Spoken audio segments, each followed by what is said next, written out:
बहुत समय पहले की बात है। आर्यावर्त में महाराजा विक्रमादित्य नाम का एक प्रतापी राजा राज्य करता था। राजा पराक्रमी तो था, पर वह मानता था कि सच्ची शक्ति बुद्धि में होती है। राजा विक्रमादित्य अपने सिंहासन पर बैठे हैं। दरबार भरा हुआ है। एक दिन राजा ने अपने अमात्य सुमेरु से कहा, अमात्य सुमेरु, मेरे राज्य में बहुत लोग स्वयं को बुद्धिमान कहते हैं, पर जब बुद्धि की परीक्षा आती है तो सब मौन हो जाते हैं। अमात्य, मुझे जानना है कि मेरे राज्य में कितने बुद्धिमान लोग हैं, और मंत्री मैंने कई युद्ध जीते हैं, राज्य बढ़ाया है, पर आज मेरे मन में एक प्रश्न है, क्या मेरे राज्य के लोग केवल मेहनती हैं या सच में बुद्धिमान भी हैं? महाराज, सत्य है, लोग श्रम से डरते नहीं पर सोचने से डरते हैं। आप बस आज्ञा दें, मैं अभी व्यवस्था करता हूं। महाराज, आपकी चिंता उचित है, पर बुद्धि को पहचानना आसान नहीं। इसीलिए मैं आसान रास्ता नहीं चुनूंगा।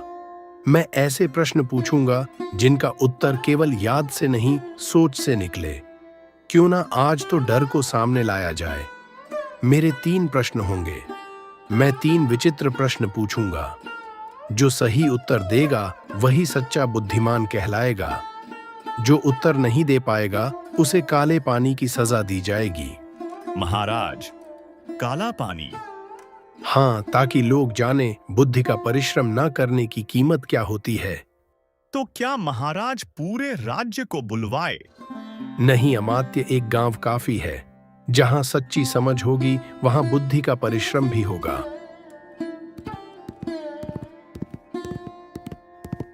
अमात्य सुमेरु गांव पहुंचा। गांव के चौपाल में ढोल बजवाकर घोषणा करवाई, महाराजा विक्रमादित्य का संदेश है, जो स्वयं को बुद्धिमान समझता हो वह राजा के 3 प्रश्नों का उत्तर देने को तैयार रहे। महाराजा विक्रमादित्य की आज्ञा है, जो भी बुद्धिमान हो वह तैयार रहे। राजा 3 प्रश्न पूछेंगे, उत्तर बुद्धि और समझ से देना होगा, और जो भी राजा के 3 प्रश्नों का उत्तर नहीं दे पाएगा उसे काले पानी की सजा मिलेगी। गांव में हलचल मच गई। लोग आपस में बात करने लगते हैं, हे भगवान, जवाब गलत दिया तो जीवन समाप्त। राजा बुद्धि की परीक्षा नहीं, मौत का बुलावा भेज रहे हैं। अरे राजा के सवाल आसान थोड़े होंगे। राजा से कौन उलझे भाई? गलत जवाब दिया तो मुसीबत। हम तो किसान हैं, हल चलाना जानते हैं, दिमाग चलाना नहीं। कहीं गलत जवाब दे दिया तो राजा नाराज ना हो जाए। डर और उत्सुकता दोनों छा जाती हैं। और उसी गांव में रहता था एक विद्वान पंडित, आचार्य विद्याधर।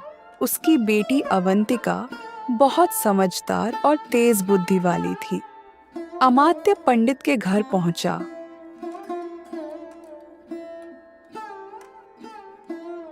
आचार्य जी, गांव के लोगों से सुना है कि आप बुद्धिमान हो।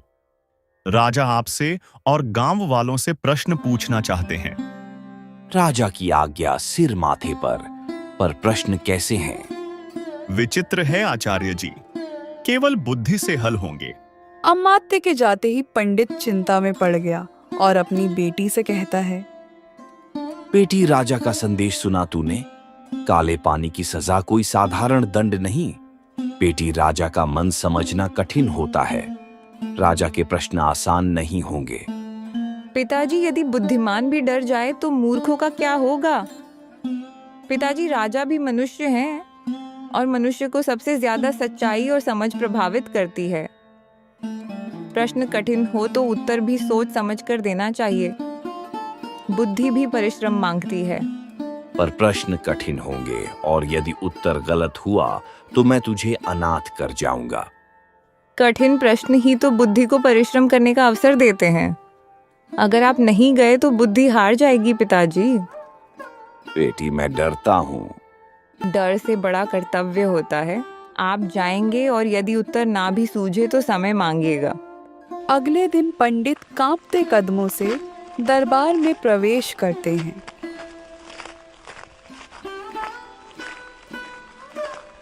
महाराजा विक्रमादित्य अपने सिंहासन पर बैठे हैं।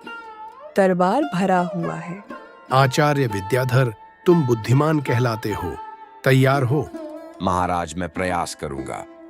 तुम्हें पता है ना आचार्य, अगर मेरे प्रश्नों के गलत जवाब दिए या मैं तुम्हारे दिए जवाब से संतुष्ट नहीं हुआ तो तुम्हें काले पानी की सजा दी जाएगी। हाँ महाराज, मुझे अच्छी तरह पता है। तो ठीक है, मेरे पहले प्रश्न यह है कि भगवान कहाँ पर बैठते हैं। दूसरा प्रश्न यह है कि भगवान अपना मुख किस दिशा में रखते हैं। और यह मेरा तीसरा प्रश्न, जो कि सबसे कठिन है, भगवान क्या करते हैं। दरबार में बैठे लोग और गांव वाले एक दूसरे का मुंह देखने लगे। मौन का अर्थ है असफलता। काले पानी का रास्ता खुल सकता है। महाराज, मुझे कुछ समय चाहिए। समय? क्यों? क्योंकि बुद्धि भी परिश्रम मांगती है महाराज। ठीक है, समय दिया जाता है। पंडित चिंतित घर जाता है। क्या हुआ पिताजी, आपने महाराज के सारे प्रश्नों के उत्तर दे दिया? नहीं बेटी, महाराज के प्रश्न बहुत कठिन एवं जटिल है, इसलिए जैसा तूने कहा था समय मांगने के लिए मैंने वैसा ही किया। पिताजी, ऐसा कौन सा प्रश्न है जिसका उत्तर आप नहीं दे पाए? आचार्य विद्याधर अपनी बेटी को दरबार में पूछे गए प्रश्नों को बताते हैं। पिताजी, आप परेशान क्यों हो रहे हो? आपकी जगह मैं जाऊंगी इन प्रश्नों के उत्तर देने। नहीं बेटी, मैं इतना खुदगर्ज नहीं हूं कि अपनी बचाव के लिए मैं अपनी बेटी को दांव पर लगा दूं। तुम्हें अच्छी तरह पता है, अगर तुम्हारे दिए गए उत्तर से महाराज संतुष्ट ना हुए तो तुम्हें काले पानी की सजा मिल जाएगी। पिताजी, मुझे इन प्रश्नों के उत्तर पता है, आप चिंता मत करो। अवंतिका दरबार में पहुंचती है। महाराज की जय हो। महाराज, मैं आचार्य जी की पुत्री अवंतिका हूँ। पिताजी का स्वास्थ्य कुछ दिनों से ठीक नहीं है, इसलिए पिताजी ने मुझे भेजा है आपके प्रश्नों के उत्तर देने के लिए। अब एक स्त्री हमारे दरबार में हमारे प्रश्नों के उत्तर देंगी।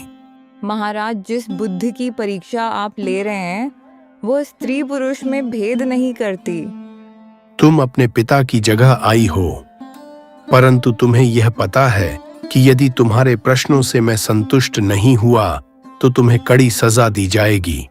जी महाराज, मुझे अच्छी तरह पता है। ठीक है, यदि तुम्हारी यही इच्छा है और तुम्हारे पिता पर इतना विश्वास है तो मैं तुमसे प्रश्न पूछना आरंभ करता हूँ। महाराज, आप अपने प्रश्न पूछते जाइए, मैं उसका उत्तर अवश्य दूंगी, परंतु वार्तालाप शुरू करने से पहले मेरी आपसे प्रार्थना है। बोलो, क्या चाहती हो? महाराज, आपको मालूम होगा कि प्रश्न पूछने वाला शिष्य होता है और उत्तर देने वाला गुरु होता है। हमारे शास्त्रों में लिखा है कि गुरु को हमेशा उच्च स्थान दिया जाता है और शिष्य को गुरु से नीचे स्थान मिलता है। महाराज अवंतिका की बातों से काफी प्रभावित हुए और प्रसन्नता पूर्वक उन्होंने उसे अपना सिंहासन दे दिया और स्वयं उससे नीचे हो गए और उन्होंने फिर से कहा, मेरी बात को ध्यान से सुनो। यदि तुम्हारे दिए गए उत्तर से मैं संतुष्ट नहीं हुआ तो मैं तुम्हें काल कोठरी में आजीवन बंदी बना दूंगा। महाराज, मुझे आपकी शर्त मंजूर है, मैं अपने वादे पर दृढ़ हूँ। आप अपने प्रश्न पूछिए, मैं उनका उत्तर दूंगी। पहला प्रश्न, भगवान कहाँ बैठते हैं? महाराज को सीधे उत्तर से संतुष्टि नहीं मिलेगी, इसलिए उन्हें उत्तर अलग तरह से देना होगा। महाराज, एक गाय मंगवाने की व्यवस्था कीजिए। तुरंत गाय की व्यवस्था करवाई गई। महाराज, क्या इस गाय में दूध है? अवश्य दूध है। कहाँ पर है? इनके थनों में है। महाराज, यह गलत उत्तर है। दूध गाय के सारे शरीर में व्याप्त होता है, थन तो केवल उस दूध को निकलने का मार्ग है। महाराज, अब मुझे एक लोटे में दूध भर के दीजिए। अब बताइए महाराज कि इस दूध में मक्खन है? हाँ, इस दूध में मक्खन है। कहाँ पर है? ये कैसे बताया जा सकता है कि दूध में मक्खन कहाँ पर है? जिस प्रकार आपको इतना भी ज्ञान नहीं है कि दूध में मक्खन कहाँ पर है और आप ये भी मानते हो कि दूध में मक्खन है, ठीक उसी प्रकार ईश्वर सारे विश्व में सब जगह पर व्याप्त है और वैसे ही दूध में मक्खन व्याप्त है और दूध गाय के शरीर में सब जगह व्याप्त है। जिस प्रकार दूध को पाने के लिए दूध को दोहना पड़ता है, ठीक उसी प्रकार ईश्वर को जानने के लिए अपने हृदय को जानना पड़ता है। अब बताइए महाराज, आपको अपने प्रश्न का संतोषजनक उत्तर मिला या नहीं? हाँ, मिल गया। अब तक जो महाराज से यह कहते थे कि ईश्वर ऊपर आसमान में रहते हैं, अब महाराज की दृष्टि में गलत साबित हो गया। महाराज दूसरा प्रश्न पूछिए। दूसरा प्रश्न यह है कि भगवान अपना मुख किस दिशा में रखते हैं? पूरब, पश्चिम, उत्तर या दक्षिण? आपका दूसरा प्रश्न बड़ा ही अजीब है, परंतु मैं आपको इसका उत्तर अवश्य दूंगी। मुझे जलता हुआ एक दिया चाहिए। ठीक है, दिया लाया जाए।